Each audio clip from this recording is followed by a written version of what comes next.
Me ollaan Riikka ja Petri, ja tää on se hetki, kun tajuttiin, että puskayöt ei ole vain maisemia, ne on tarinoita. Tervetuloa mukaan. Ja. Miten meni viime yö, siis ensimmäinen yö puskassa? Ihan hyvinhän se meni. Niin meni. Kun päästiin vaan meidän kaasusousta ohi. Niin eilen kaasupullossa kaikki meni hyvin.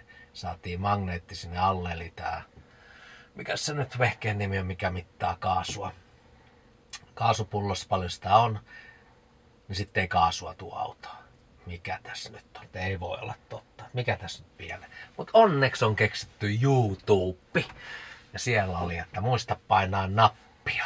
Ai niin, sitä nappia. Sitten kun nappia paino, niin avot kaasua tuli. Ei ole vielä ihan täydellinen karavaanari. Vielä lähelläkään. Pikkuhiljaa. Hei, mutta me harjoitellaan vasta ja sen takia tämä oli ensimmäinen yö puskassa, kun me harjoitellaan.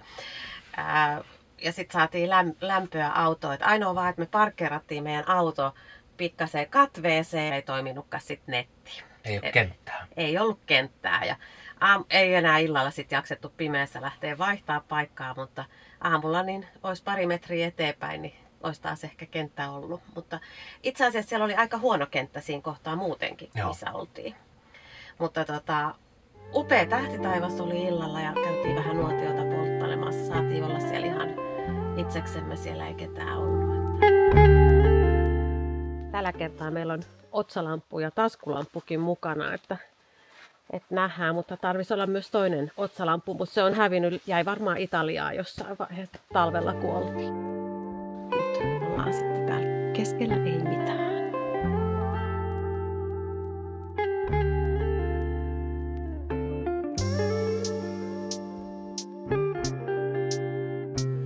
Nyt ollaan sitten Padasjoella. Joo, mietittiin, että mihin tästä lähdetään vai jäädäänkö tänne. Mä sanoin, että mennään jonnekin muuallekin. Niin tultiin tähän Padasjoen venesatamaan. Ei tässä paikassa mitään ihmeellistä ole, mutta tämä on harjoittelua lähimaastossa. Ja vesiä meillä ei ole ollut päällä ollenkaan, eikä ole laitettu, niin vessa toimii 1,5 litran vesipullolla ja tiskit hoitu hyvin metsässä. Joo. Lämmitettiin kuumaa vettä ja ei mitään ongelmaa. Ja me ajateltiin, että kun talvi lähenee, niin vitti laittaa vesiä, kun tämä on tosiaan meille se uusi auto, niin otetaan vedet käyttöön sitten ensi keväänä kesää kohden, niin ettei tapahdu sitä, että siinä jää vettä ja se jäätyy ja sitten taas keväällä ollaan, että morjens.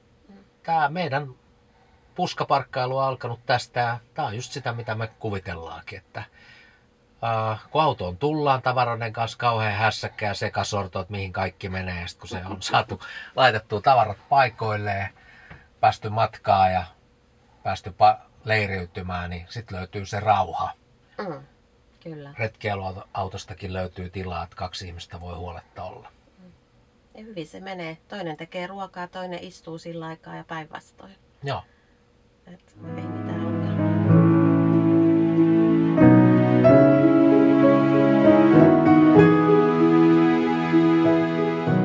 Huomenta Padasjoelta.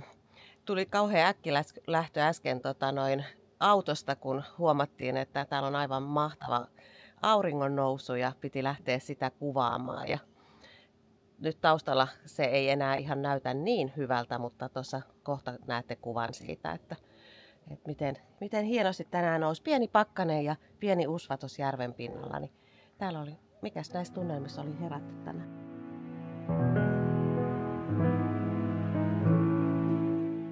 Joo, tää on Ripeitten ensimmäinen puskaparkkeilu. Niin no, jatketaan. Moi. Jos haluat nähdä, miltä meidän Hirvijärven kierros näytti seuraavana päivänä, se video on jo tulossa. Tilaa ja pysy mukana.